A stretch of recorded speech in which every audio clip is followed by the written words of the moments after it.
My mantra is I want a little job so I can live my big life, you know?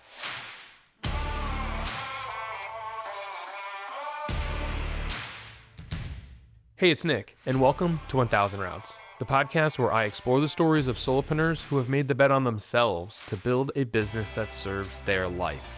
Every episode, you'll hear all about the lessons they've learned and the uncommon routes they've taken to stand out in a world that is purposefully trying to commoditize them. My name is Bridget Poetker, and I am the founder of a collective agency called Outside. We're a group of marketing consultants. It's slow going. I originally was just founder and CEO of Bridget Poetker LLC, but I'm working on, as I build other brands too, I'm working on building my own brand as well. And that doesn't scale, but it looks good on the paperwork. So Hell yeah, I love that. I want to know more about Outside because I haven't seen anything about that yet, so hell yeah. But we first met through mutual connection, Adam Pash, and yes.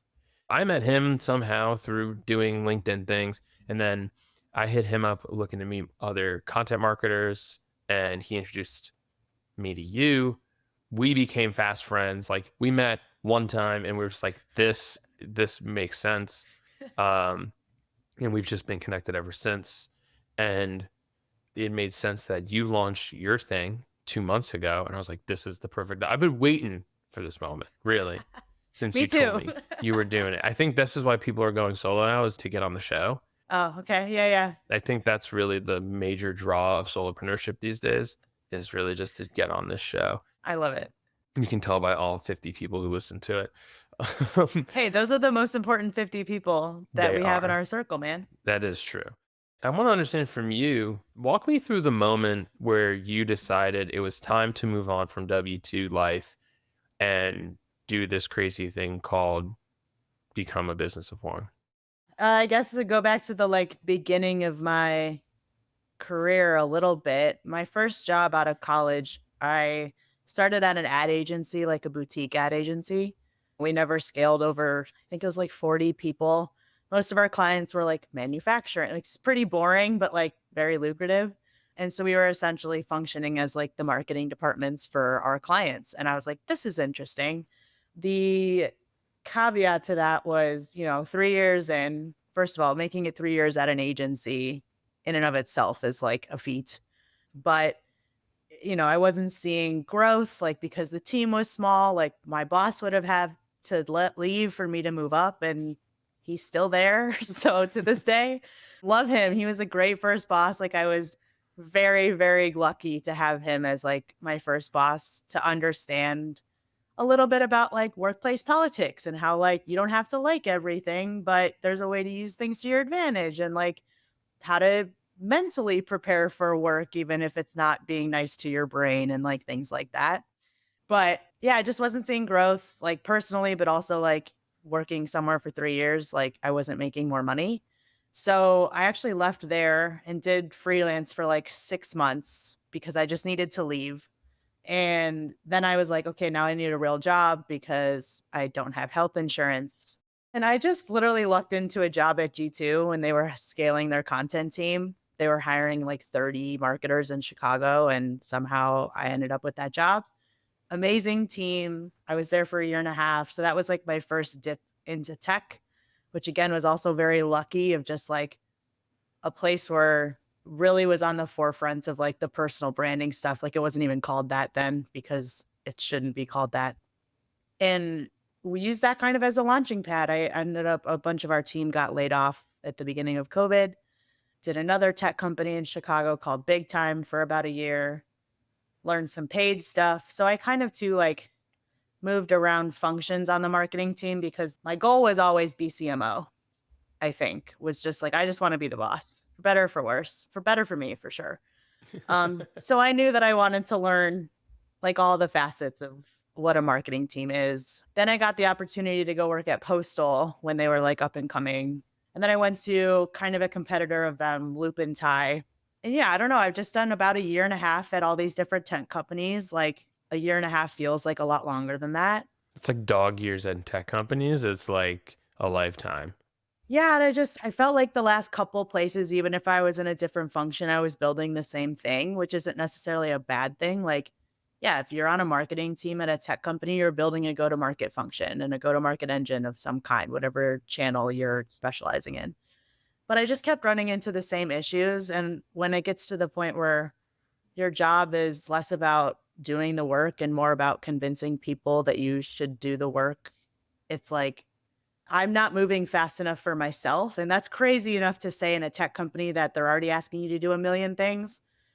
But I just wasn't being personally fulfilled in that structure. And I think at Loop and Tie, great company, great boss's boss, amazing CEO, all the things, 90% women. Like the last couple companies weren't like Loop and Tie was for me.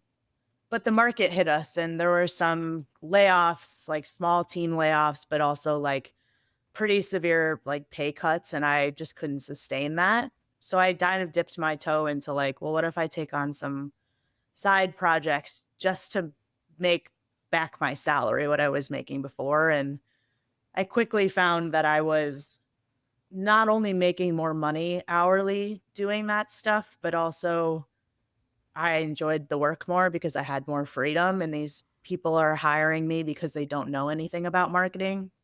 And so I got a lot of validation out of that, of doing things my own way again and then getting back to like I think I got SaaS pilled, right? Like the playbooks and the you're doing this the wrong way and the shame of that and just the constant like am I doing this right? Is there something new to look at instead of just focusing on what's in front of me?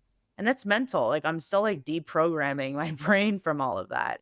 It's a game and you can use it to your advantage, but the game gets old and I'm like, I need something else, you know?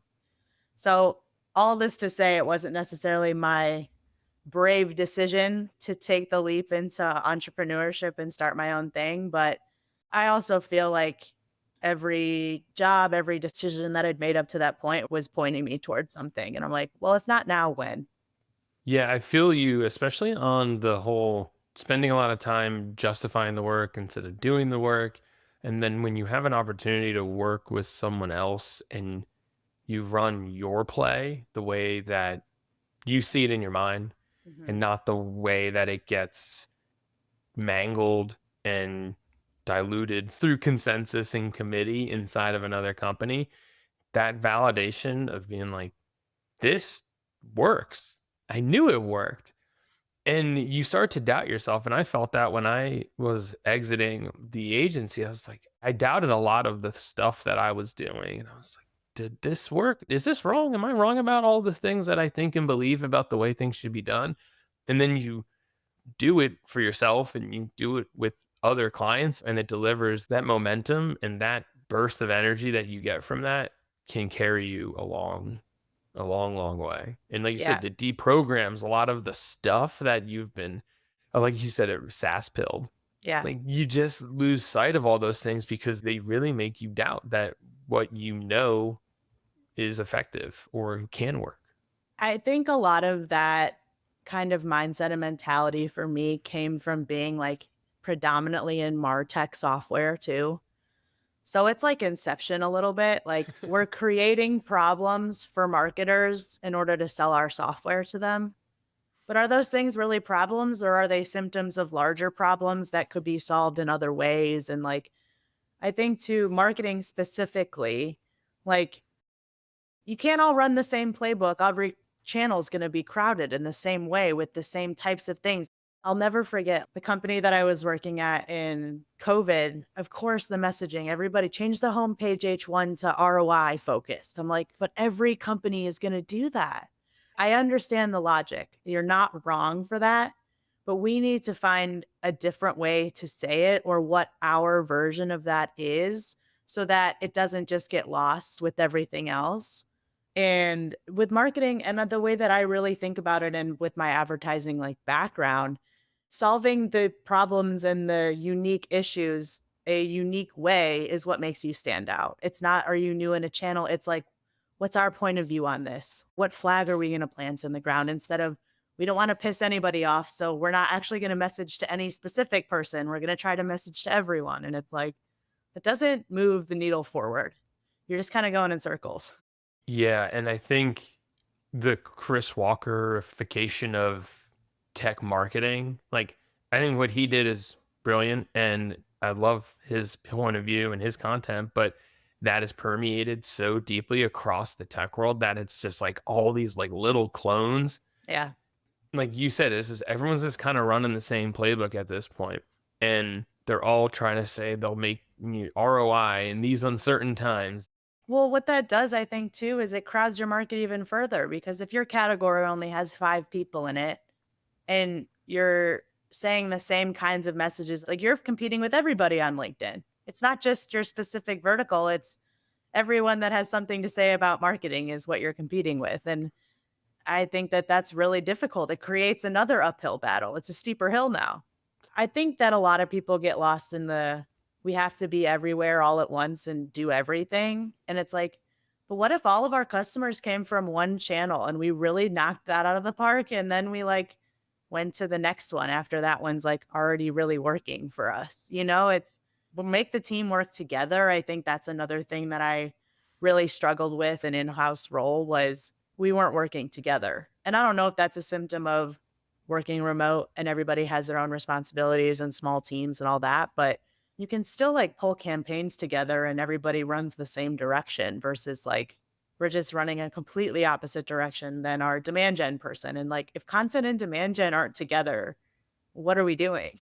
Yeah, I've felt that personally, where you see the world a certain way, or you know how you want it to be done, or you have a vision of what is possible. Mhm. And then you also have these strategic conflicts with people above you who not pull rank, but they're just kind of like, we're going to tilt in this direction.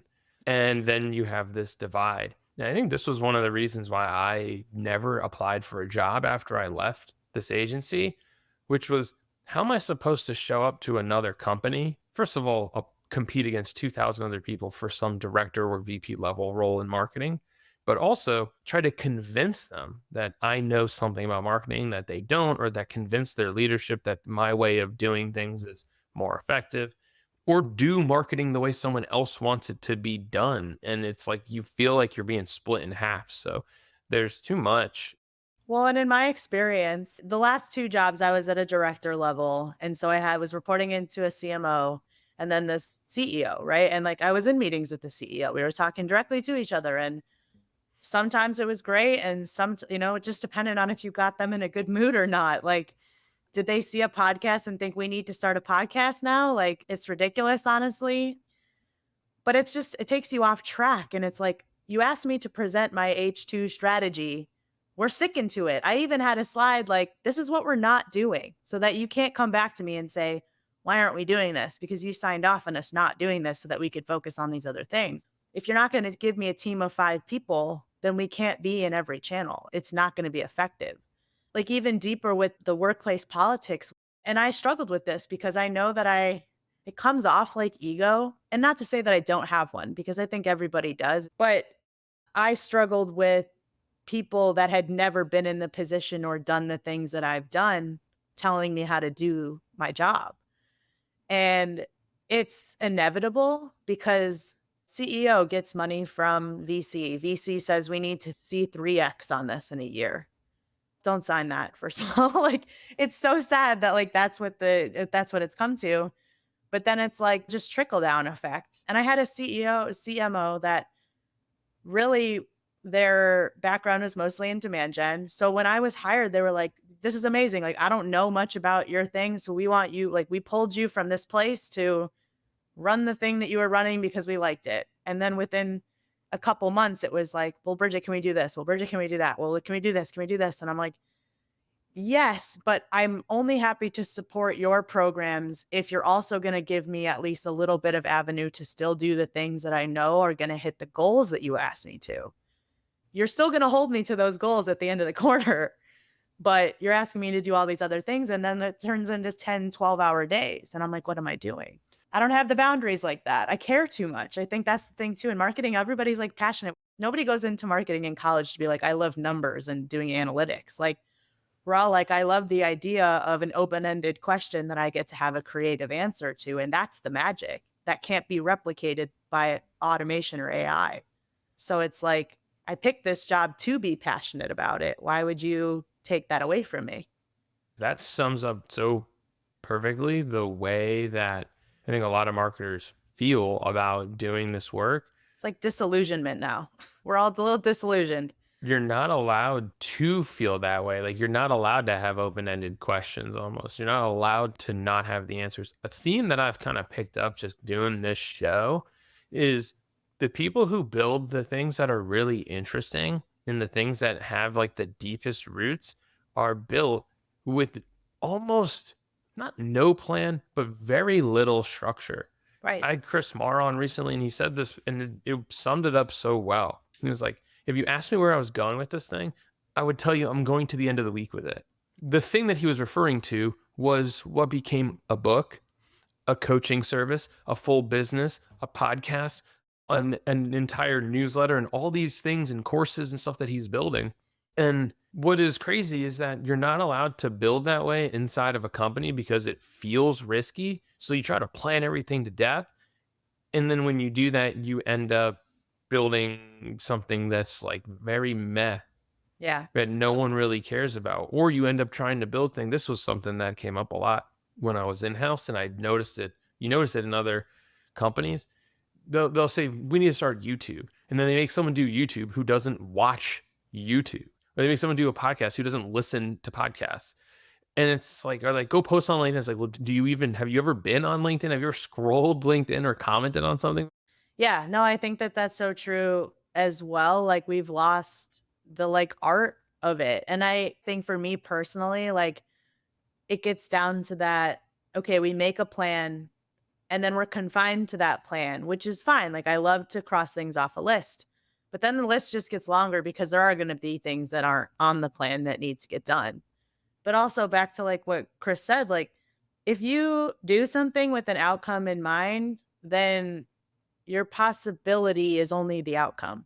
You're putting yourself in a box. It's a lot scarier to think about it just like because we're taught from such a young age, what's your 5-year plan? What do you want to do for your career? Like all these things. And it's like, yeah, it's really scary to start your own business. But I told people, they were like, what's the goal? I'm like, make the same amount of money and work less. I don't care what I'm working on. Like, of course, I want to work with people that I enjoy working with and that we, great products and great services and all these things, like things that I actually believe in, which is also a benefit of having my own thing is I get to pick my own clients now. But I just struggled with the handcuffs of it all. I was like, this is not how my brain works. And for somebody that I thrive on structure. I was like, I talk about this a lot with my therapist of like, I struggle when there's not structure because I don't know when I'm done.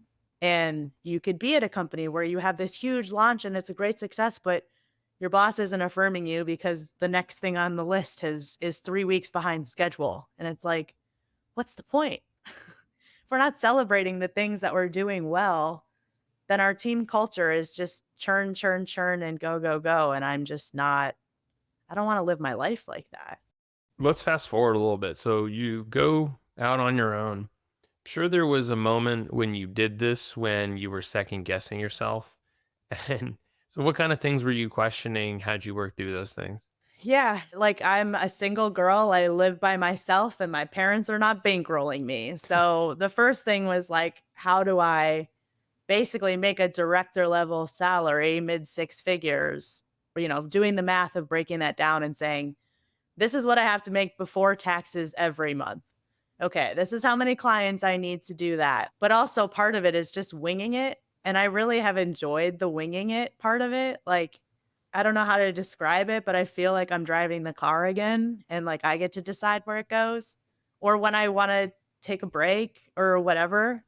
I really wanted to lean into the like not traditional 9 to 5. Of course, most of my friends are on the 9 to 5. So one of the other, things that I was wanting to make sure that I balance into my schedule was seeing my friends more, seeing my family, being around people again, because even in a remote environment at work, like at least you're still talking to people every day. Whereas if I don't go out of my way to talk to people, I'm not going to. I got really lucky with a few like larger clients right off the bat. And I found a balance and like some of them are more open-ended, like fractional CMO kind of things, like new company beta launch stuff. And another one is like you're going to edit blog posts, but it's like some risky, some stable. I think was like finding that balance was tough for me. So far so good on like the money coming in. I haven't had any issues with like people not paying me, which I think was like a big concern of mine. You know, they shout out ChatGPT for writing my contracts for me. My first contract was also written by ChatGPT. Luckily, one of my clients is like a legal tech software, so he was like, "Use this one." I'm like, "Okay, great. Thank you so much." But also, I think like one of the biggest rewarding things is also helping my friends that have been doing this too. Like, how do you structure your SOWs? Like, do you want to put a scope together for this client? Like, things like that. I honestly haven't struggled much outside of like, okay, I just got paid today and I'm going to put that money away for rent for July 1st already in the beginning of the month, instead of having the constant paycheck. So obviously, like, my brain is on money and I'm hoping that we get to the point where I feel comfortable enough where it's not. But not having a structured schedule with that, it's like if I work more, I get paid more and more often. So it's like cash flow was my biggest thing. Also healthcare. Just the logistics of all of it. I was like, I know I can do the work, but can I actually be a business owner? I don't know. Yeah, I felt that one pretty hard the first time I had to file my quarterly estimates and the quarterly tax stuff. That was the one thing that I did right is I hired somebody. I was like, I don't want to have to figure this out. And I found Kara and she's amazing. And it's not that expensive. So I'm like, great. Yeah, I had a really terrible accountant experience. I mean, it's your money and it's the government, and taxes like the one thing you really don't want to screw up. And I just had a bad experience. So I learned how important it is. I thought I had a good accountant. Turns out it didn't. But like you learn that one the hard way. Do you find someone who's like really reliable and responsive? That goes a really long way for like the peace that you feel trying to operate your business, because you go into this work because you're really good at doing content, and then you find yourself, like you said, it's like now I have to run a business, and like I don't want to spend all my time on that thing, but it's a very necessary part. Like, how do I budget this cash flow properly Yeah. so that I have money in the bank when July 1st hits, versus, oh well, I know I get paid every other week. Right. No matter how much work I do, it's coming in. Yeah, so how did you acquire your first clients? All of my clients have come from referrals. I feel like that's normal for like agencies and like, contract work and etc. My biggest client, they just are launching their beta this week. So it's still like a free product and things like that. He did secure investment money already, which is amazing. So we love that. I'm really trying to pick clients like don't know much about marketing because like then I have a lane, right? And like they understand that I'm learning as much as they're learning. And like the earlier that I can get in, then we're all learning together. It creates this like bond. But I got connected to him through a VP of sales at Alaska, a company that I used to work for. I used to work with him at a different company. And like it's really nice. That's another validating, like, hey, do you have a friend that does like positioning, branding, content? And they're like, oh yeah, this is the perfect person for that. Like knowing that I've networked and I've worked my ass off to do that, but it comes very naturally to me. You just have to spend the time talking to people. I know that I have a good network of people that will say my name in a room full of opportunities. And that's really important to me. No matter what my experience was at companies, and it wasn't all bad, but to know that I was doing good work and that people, whether it was my boss or not, saw that, that matters to me. And I think that that will pay off throughout my like consultancy. You had mentioned this idea of like when, if people will say your name in a room when there's like opportunity like that, and you had alluded to this idea earlier in this conversation of like personal branding being the wrong thing. I completely agree with you. This is reputation, and these two things often get mixed up. People who are out there looking for personal brand, like looking to build a personal brand, I think some people would look at you and go, well, yeah, she built a great personal brand. Maybe. I don't see it that way. I think you've built a great reputation for doing great Yeah. work, for being Thank you. reliable, for doing all those things. And that is why people say your name in a room of when there's opportunity there. That's why you get referrals. Personal branding is being known for the sake of being known. You're known for something very specific and for the results that you're capable of helping people achieve. And I think that's just a very different lens on what you're trying to build. And I think from the outside looking in, it could look like you're trying to do the same thing, but the mechanics of it and how it impacts your business are totally different. Right. I struggle with, and I don't want to like poo poo anyone for the way that they build their business, like personal branding. And I think it's important. Networking is important. Getting yourself out there is important. Having your own unique thoughts and ideas is important, but also publishing them is important. Like, even if, like you said, even if 50 people like it or listen to this podcast, like those are 50 people and we're all moving in the same direction. That's my audience. I struggle with like the personal branding thing and influencer this. And I'm like, I'm not like negging the people that are getting business just through that. But I think I had a post like very early on in my LinkedIn career that was like, stop calling it personal branding and start calling it like being a person. Like, I do my job. That's the important part of this is secondary to me doing a really good job. That matters. It matters to me. And I've said that a few times too. Like, I'm less about if the work is flashy and more about like, did we set out to do what we'd said in the scope of work and did we crush the project? Because that is what's going to help your reputation. But now that I run my own business, I'm like, yes, there's a scope of work. But if I think a program or a campaign could be better with 10 hours more of work in a different direction, I'm going to do it because it's my work, it's my reputation, it's my name. But also, that's why I picked this, is so that I could go in the directions that I felt like it wanted to take me. It's not as rigid as we have been like led to believe. Like you can learn something along the way and change course. Yeah. Lastly, on the like personal branding thing, like I never set out to like get business that way. I don't like people reach out to me on LinkedIn because they've been reading my LinkedIn content, but also I have nothing like actually groundbreaking to say on LinkedIn. Like everything that I post is hopefully because it's in my little brain and I'm like, maybe this will make somebody laugh today out of the monotony that is this platform. There are like girls, like I'm an idiot's idiot. Like that's how I feel. Like I want people to laugh and smile and like approach work that way. Like pull yourself out of that and just like try to have a good time. It shows in the work if you're having a good time. And that's important to me. I think there's a lot of things that are important to me that are not numbers based. I love it. I was gonna bring up how like your approach to social content is Vibes. it's just like it's stream of consciousness. It's like however you're feeling that day. Yeah, vibes. And Jay Akunzo talks about this one a lot. He's like, when you're creating stuff, he's like, I judge how good I think the content is by a made up metric he calls cackles per piece. Like when he's editing and he's laughing to himself about something, he's like, this thing is going to be good. And I think the same sort of litmus test that you have, you're like, am I smiling when I'm writing this thing? Do I think other people are smiling when they're reading it? When I listen to some podcasts, especially when I was like really in B2B marketing, and you listen to other B2B marketing podcasts and real stuff, and you said it's like so serious or it's so dry. And I listened to one show and they were laughing on the show. They were having a conversation and laughing. And I'm in my kitchen, like doing dishes, smiling. And I was like, wait a second. Something different is happening right now. Like I have an emotion. It's not just jamming dry, raw information into your brain. I read somewhere marketing lost the plot because we all went from trying to just share things and creative things and do and create things to telling people what to do. Like that's what marketing became. Or what they're not doing. Yeah, here's what you're not doing, or telling people to steal stuff. And it's like all this is like very bizarre, like direct response type of thing. And the whole thing that got me was people were laughing and it made me laugh and smile. And I wanted to consume more of it.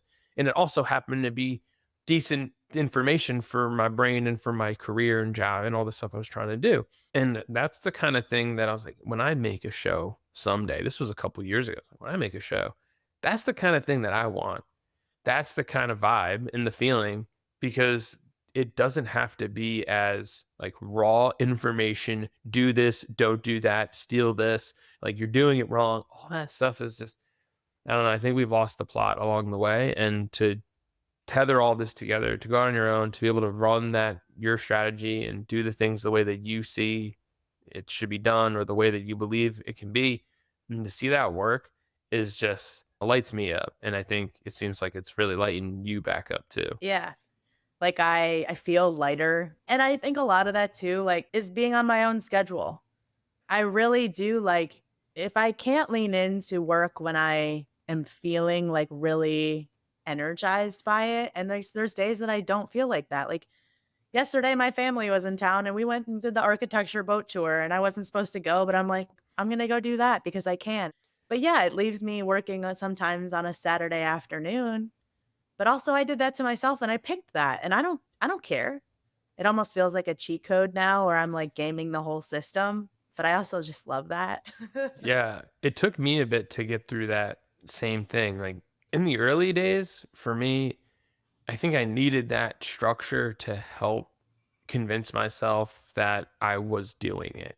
I was working, and when you're trying to get those first clients, there's so much up in the air, and the stakes are a lot higher. And so I'm like, I need to start working at 9, and I'm gonna work till 5, and then I'll hang with the kid and the wife, and then I'll start working again at 8, and I'll work till like 9 or 10.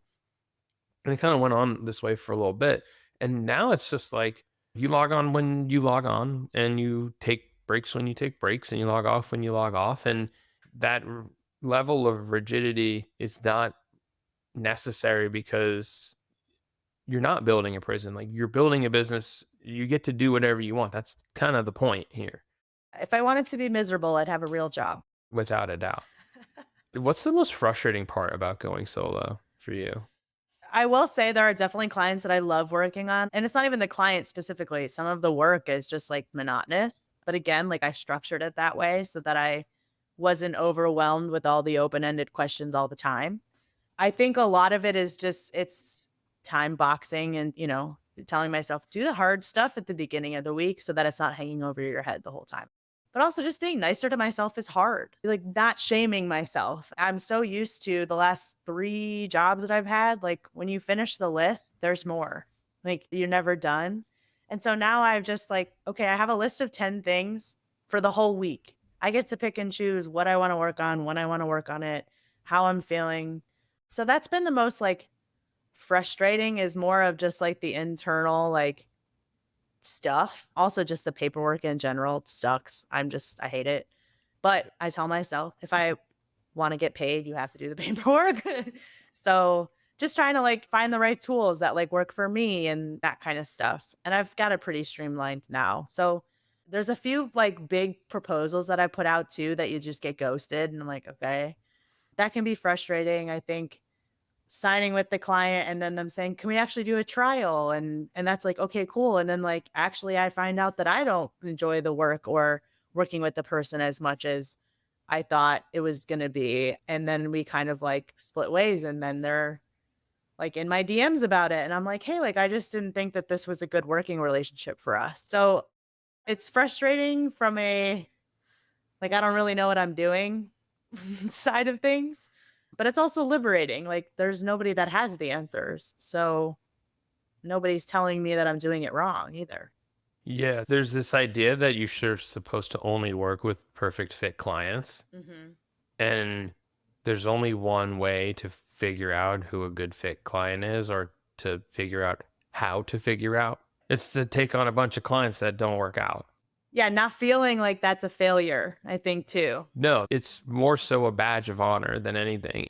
It's one of those like been there, done that, got the t-shirt type of things than it is like you don't just show up knowing exactly how to vet for all the different things. Nobody can do that. And everyone that I've ever spoken with is like, I tried my best. I thought this would be a really good opportunity. Turns out this one wasn't for these reasons. I didn't even consider those reasons when we were having sales conversations. Right. And LinkedIn will tell you, because I've written about this idea of like taking on bad fit clients is just kind of part of the process. And people will always hit my comments and being like, well, you're just really bad at this. And it's like, no, first of all, money's better than no money. And clients are better than no clients.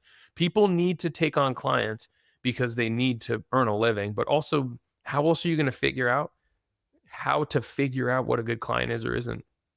And I don't think that job is really ever done. That's an always evolving criteria. Yeah. Like as you dial in the things that you like to do and the things that are also really high impact. No one has it figured out. And even people who claim they do have it figured out, I think they're lying. I think most people that claim that they know anything about anything are lying.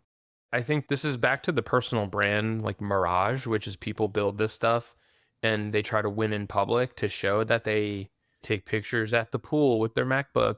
They want to show that they have it all figured out.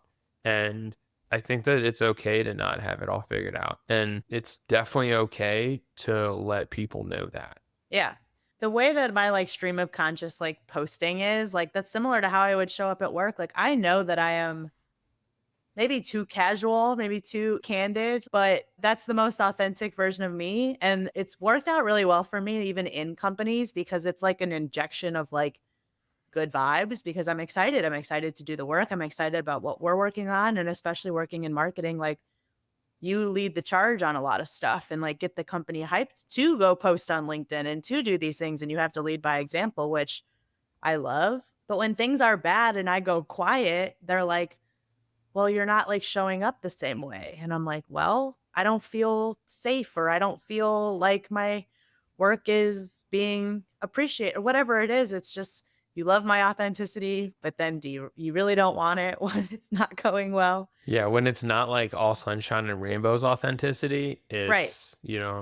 I think there's also the element of the work that you do for other people. Like, I don't know if you're like me, I'm very convicted in what I do and what I believe. I'm Mhm. also very willing to be wrong, Same. Strong opinions loosely held. but I am very convicted. And I think that that tension doesn't work so well inside of another company, especially if you're not running the top level programming and initiatives. But on your own, it works really, really well because clients really want that out of their consultants. And this is where I think things fall apart for a lot of people. They're very convicted. And then when they learn something new, they're afraid to tell people something changed. And I don't understand that because you're being paid to know stuff and to learn stuff. And it's okay to say, I learned something or things have changed and now it looks like this. People are way too afraid to outwardly say, hey, I learned something and now something is different. Like Right. it doesn't make sense to me. But that's marketing. I think that's just life. I think that's and exactly. I am somebody that like I used to have very strong opinions, very closely held, and it did nothing for me. It only pushed people away. And also I looked like an idiot because it was like I'm aging myself here. These are not good opinions anymore. The world changes and all this stuff. Don't you want to move and stay at the forefront of whatever is happening next? But I agree with you. I think that with conviction comes confidence and I think that like, "Oh, I don't wanna change what I'm doing," is I don't wanna be perceived as I was ever wrong, but it's not about being right and wrong, it's about getting the work done. Yeah. And people are afraid of this public idea that they're being seen as like they're niche hopping or they're just constantly changing their thing because the last thing didn't work. I'm like, no one cares about you. Like in the nicest way possible. Nobody cares about you. No one's paying attention to what you're doing. I have evolved my whole platform several times over the last year. And guess what? Precisely one person has ever asked about it. Yeah, I think it's important. If you're doing the same thing day in and day out, I'm gonna get bored. There's very few hills I'm willing to die on. Of all the things that I believe and all the things that I'm convicted in, there's very few of them that I'm like, this one is immovable. Yeah. Mine are, like, stupid, like the Oxford comma and, like, shit like that. Well, that one is just objectively true. Yeah, I don't think facts. there's like I think like things that as it relates to marketing, it's like I believe category first. I will die on that hill. Like, That's because you're, like, only focused on your target market.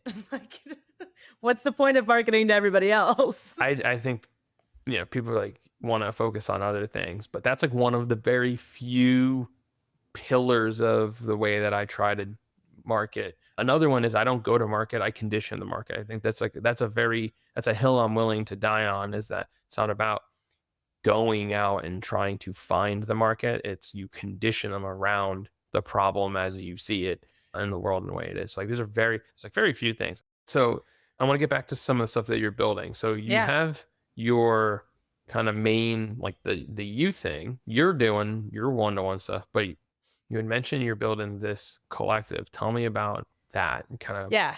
first your vision. Like how'd you end up on this idea? Where are you trying to take it? What is it? Candidly, like I said, I started my own thing because I needed cash flow and money. And I was like, well, I need to pick up clients by myself first. And even in my like, you know, I'm starting a business post was like, I'm an agency of one for now because I knew that that was the best way to get started. And I've always struggled with the like, I want everything to be perfect before I get started. But when you start your own business, you have to shed that immediately.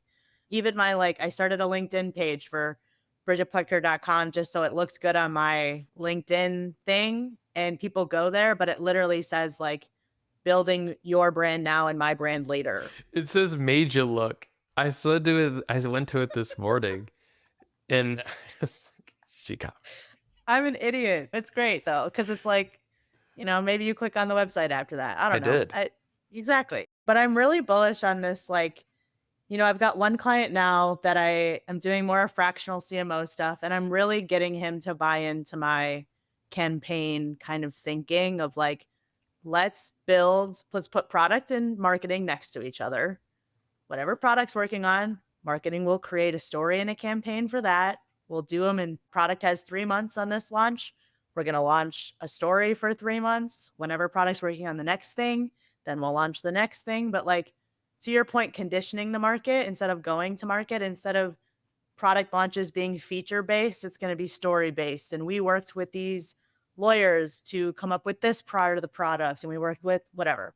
So I'm really bullish on that, like more campaign thinking versus channel thinking. And that's really just getting back to the basics, but also my like foundation in advertising was like, okay, if we have these three features, what's the overarching thing that that solves? And then what does that mean for the pain point for the customer? And it also really helps you like fact check, like, the CEO saying we need this product. And it's like, okay, let's go talk to people first before we decide if that's what we need or what did they call it or using their language. Like the marketing becomes really easy when you're actually building stuff that people need.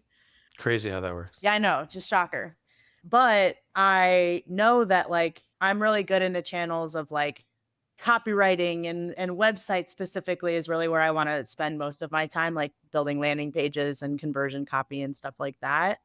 But I know that like some of my clients will at some point in these campaigns need paid and they'll need, SEO like part of the campaign. And yes, I can do all of those things, but I would so much rather like bring in the expert off of the bench to help us support the campaign. And then, we all collaborate on what the collective idea is. And then again, we like bring that into our own channels and like, this is what the 12-week campaign for paid looks like based on this larger thing. And so you get that like whole company speaking the same language kind of stuff.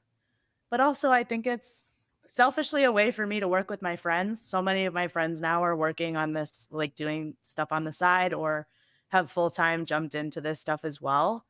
And I know that I'm in a unique position with my network that I'm turning down business.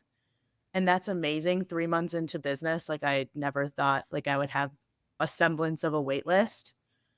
But I know that that's not the same for some of my, like, colleagues and friends, so I'm like, if I can bring people together, and obviously, I'm gonna be very picky about who I work with, back to the reputation conversation, but the idea of bringing in channel experts and, like, bringing other people work, I think is just really important to me, and I know some of the best people in the industry doing these things, and one of the things that I'm sure you've experienced with too is clients will say, "Do you have somebody that does this?" Because, like, how did they find me? It was through somebody else. So if I have a network of all marketers, then like I most likely know people that can help.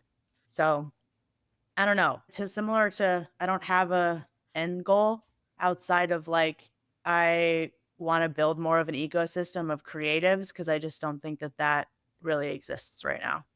I like this vision, and I'm very passionate about one of the same things, right? It's like, how do we all maintain our independence Yes. as entrepreneurs or as Yes. solopreneurs and still support each other in a more tangible way? And I Right. think the hub and spoke model on a professional services is a really great way to do it. Well, and frankly, I don't wanna pay for your healthcare or have to have one-on-ones or any of that stuff. Like, I don't wanna be somebody's boss.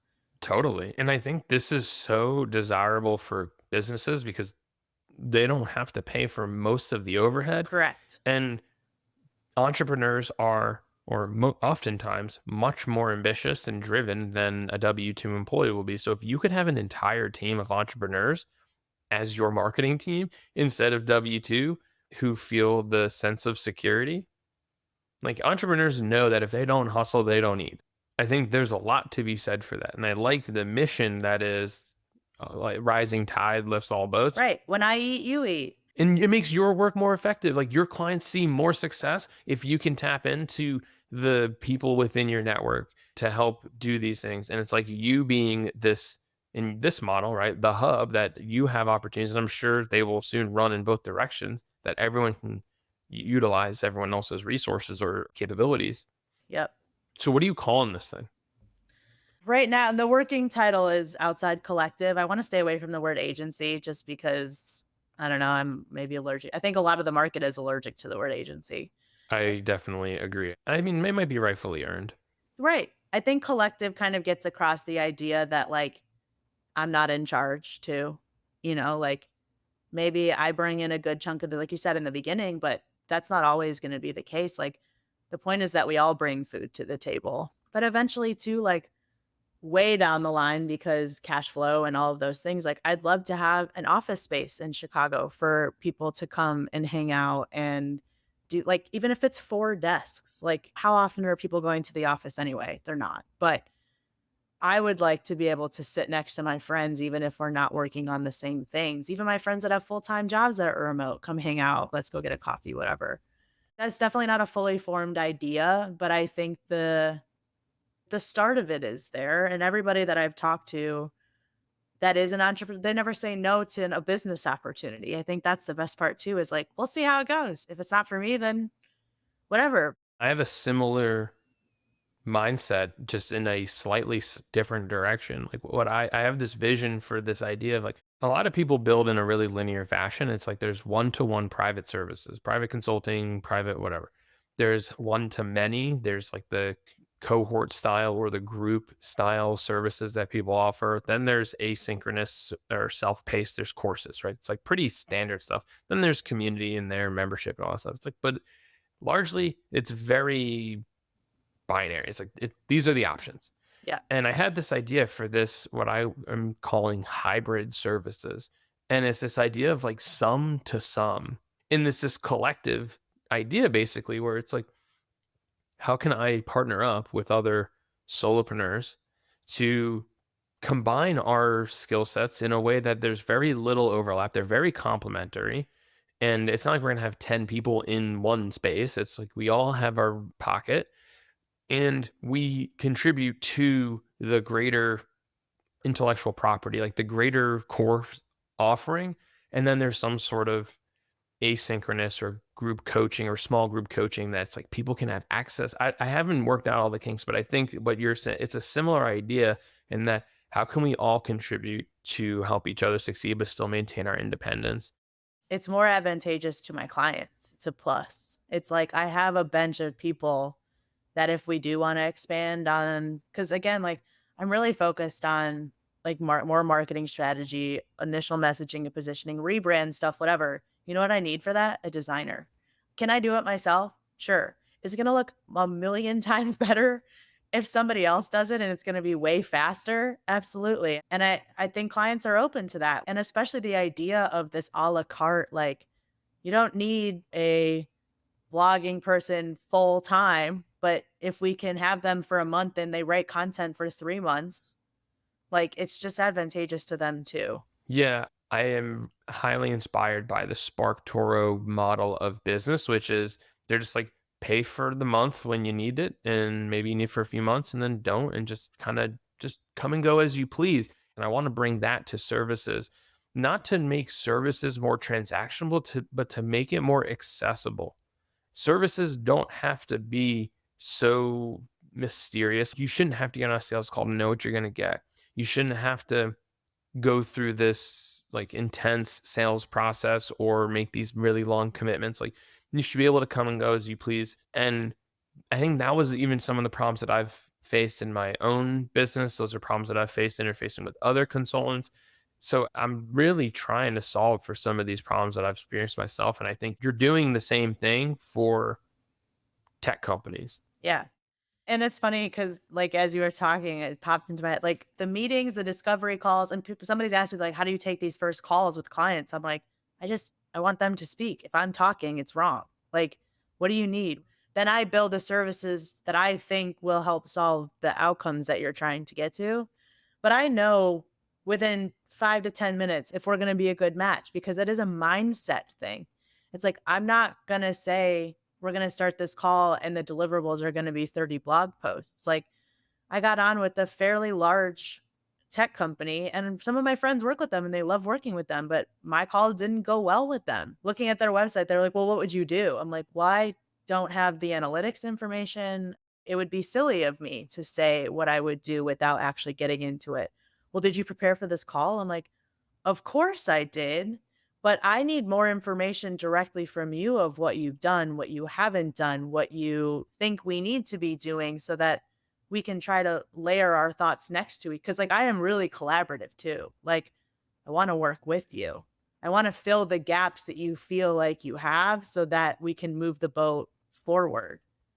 Yeah, I think there's also this idea that you can't steer a stationary ship, and there's a lot of things that make them feel like they're moving the ship forward, like they're adding, they're pushing, and they're not.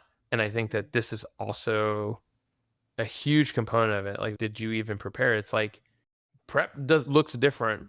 Yeah. It doesn't look one way or the way that you think it needs to look. Like, and like you said, SaaS pilled because everyone's kind of just in this one way of doing things. And I think the overarching theme I'm getting here is like there's more than one way to do this work. And I think that's the beauty of it. That's my ode to myself, I think, right? Like, I've tried this however long and I've succeeded in a many ways in an internal environment. And I am bullish on, like, well, what if I did it the way that I want to do it and it all works out? Maybe that's delusion. No, It's working so far. I think it's conviction. I think there's confidence in that. And I mean, hey, I was second guessing myself. We talked about that. It's like I went out and I was like, am I wrong about all the things that I believe? And then you do, and you're like, no, I was right. Or at least like I was right about most of it. There's something to be said for publicly planting the flag and saying, this is the way that I believe it should be done. Like your idea of this campaigns, like people don't talk about campaigns in the same type of way or in really any way anymore. And I think publicly planting that flag, it gives you the necessary context. And it also, I ask this of everyone who is considering working with me. And I think it's really the question, like the primary question that I think all of our clients face that everyone in our line of work should be asking, which is how do you want to grow? Right. If you don't see the world the way that I see it and you don't want to grow this way, there are 1,000 other people out there that can help you. The question is, do you want to grow like this? Do Right. you want to build your business like this? If the answer is no, cool. Thanks for the consideration. And I can introduce you to a whole bunch of people that can probably help you grow the way you want to grow. At this point, there's unlimited options. And it's finding people who believe and agree in that trajectory. Right. Well, and I think, and that not to bring it back to like the one client that I stopped working with, but that's what it was. It was our mindsets were different about the work in front of us. 1 week in, and I said, "We don't think about this the same way." It's trauma from my last CEO or 2 whatever, saying, "Do it this way," and me saying, "I've done it that way, it's not gonna work," you know? And I just don't have that in me anymore to do that, and it's better for them if I introduce somebody else that thinks more similarly to the way that they think. It doesn't mean, and the, like, point that I was trying to, like, get across to them was, it doesn't mean that the way that you're thinking is wrong. I'm not saying that. I'm just saying that's not the way that I work, and we're not gonna be good partners for each other because we're both gonna get frustrated because we are going different directions. But just because I feel I'm right doesn't mean that I feel you're wrong. I just feel differently than you, and you know your business better than I do. So that's great. But I have other clients that are, we're all in the same ship.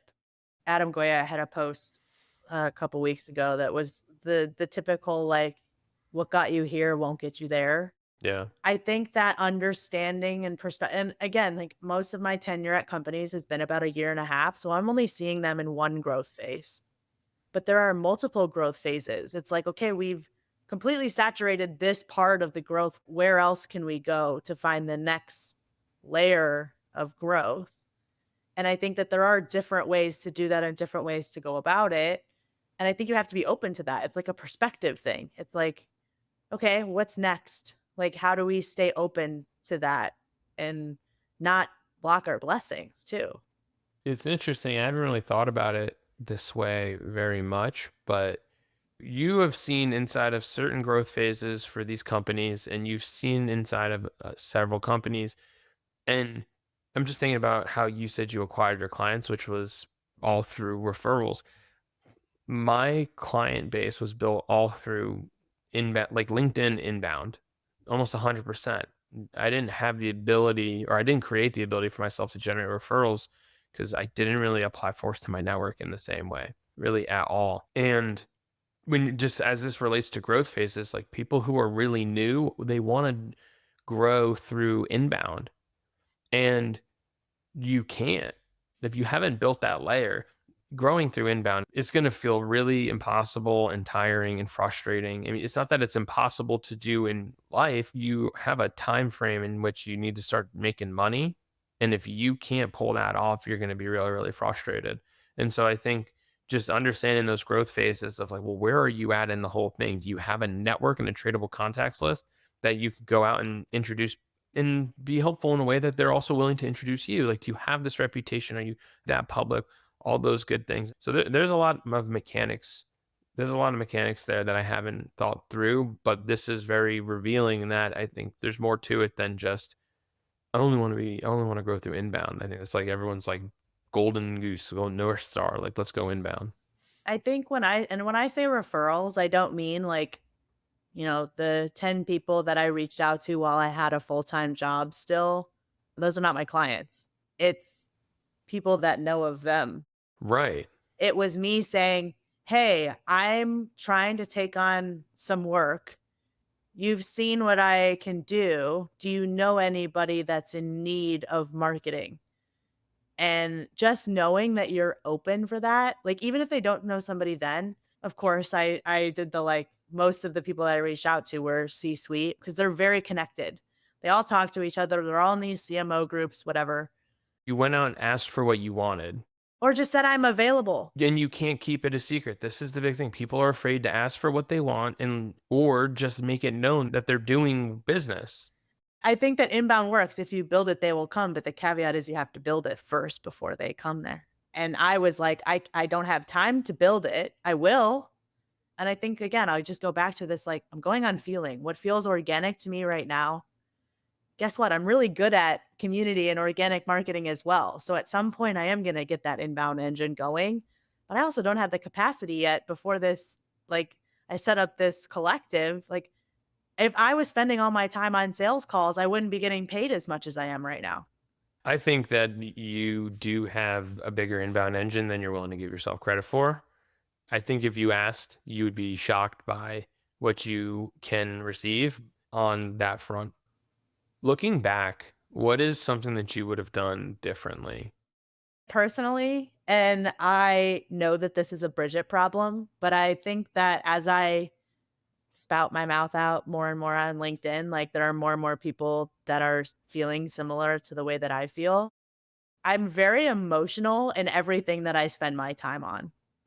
Work was one of those things, and I let it be a big part of my identity for a long time. And that's why I was would get so up and down, so frustrated, would work the long hours, would do all of these things because I was so emotional about it. And I learned maybe halfway through, like, you can be emotional, but it's not personal. Like, if somebody says no to your idea, you can't take that personally. But I would caution myself to how much I give to you can do your job and not give yourself to it. And we're told, like, bring your whole self to work. And I'm like, cool, I can do that. But you're also only getting marketer, Bridget. Like I will show up as who I am personality wise and all of those things, but this can't be my full identity because when things go bad, your whole life turns upside down. And I have to have other things going for me.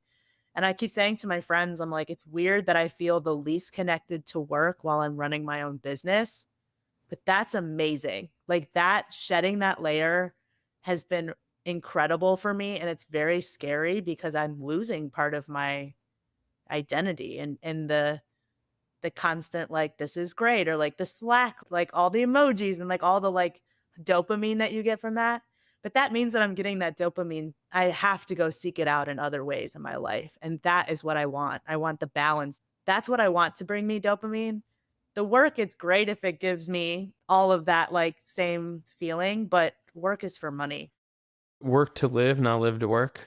Yeah. My mantra is I want a little job so I can live my big life, you know? I like that. I think as you were saying this, it's come into focus for me that once I stopped working for someone else's company, and that is kind of taken away from you, the company you work for is so closely tied to who you are and your identity. I don't have that now, and I didn't realize until this moment, until you said it, but it's such a good thing because I get to invest that identity-ness in, like, for me, it's being a father and, like, Yeah. and being a husband and doing all that, like, just being a friend and spending all that time and energy there, and all those things come first. Well, it's way more fulfilling. Yeah, totally. You control more of that too. Yeah, but Like, it's so weird because I've never been more connected to the work that I'm doing. My mind is blown. I haven't thought about this whatsoever until you said it. it's true though. Therapy really helps. This is my form of therapy is talking with solos on this show. I'm unsass pilling myself, you know? There you go. I guess it's like, what is the antidote pill? It's like the solo pill. Yeah. Awesome. Bridget, you're awesome. Thanks for coming on and sharing your story and just being open and all the stuff. It means a lot to me, and I know other people feel more seen because of it. Yeah. Thanks for having me. It's been a really nice conversation. Also, things that I didn't think about that I'm like, oh, I need to think about that now. And that's good.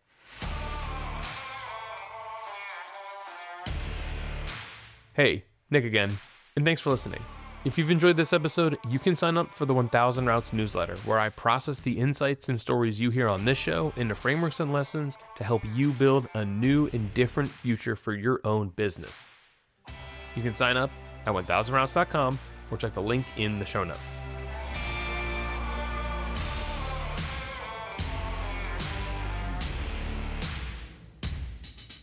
This is the real question that I need answered. It's the most important question you're going to hear all day, probably all month. What would be your last meal on earth? Oh my God. There's a place. First of all, I live in Chicago and I've always lived in Chicago. I grew up in the suburbs here and I've dabbled with like moving away from here, but every place I visit, the food just isn't as good. And so I'm stuck here and I think that that's fine. But there's a place here called Crisp that has these Korean fried chicken wings. And that would be my last meal. Like I would eat that every day if I used to live across the street from there and I had to move away because I was just too close. I know the feeling on like the local food scene. When I left the Northeast, I live in South Carolina now. We're moving back up to the Northeast at the end of the month. But when I left, I didn't realize how spoiled I was by just good food. South Carolina food is just very average. Yeah. New Haven is pizza capital of Earth. I don't care what anybody says. Yeah. My sister moved to Seattle and I would send her pizza from here. You can send Lou Malnati's pizza. Apparently the grocery stores didn't even have like good pizza for her to like buy. So I'm like, okay, well, I guess this is my sisterly duty is to send you pizza. Yeah, I get it. My cousin lives in Brooklyn and there's some second best pizza next to New Haven is over there. And you can like get that pizza like mailed across the country. It's like $150 for a pie. Yeah, you're paying for dry ice and everything. Yeah, it's crazy. It's outrageous, but I could talk about delivering pizza to people all day, but sounds like a better podcast than talking about my marketing consultancy. Well, we'll find out. We'll find out. If it starts getting off the rails, we'll go back to pizza. Sounds good.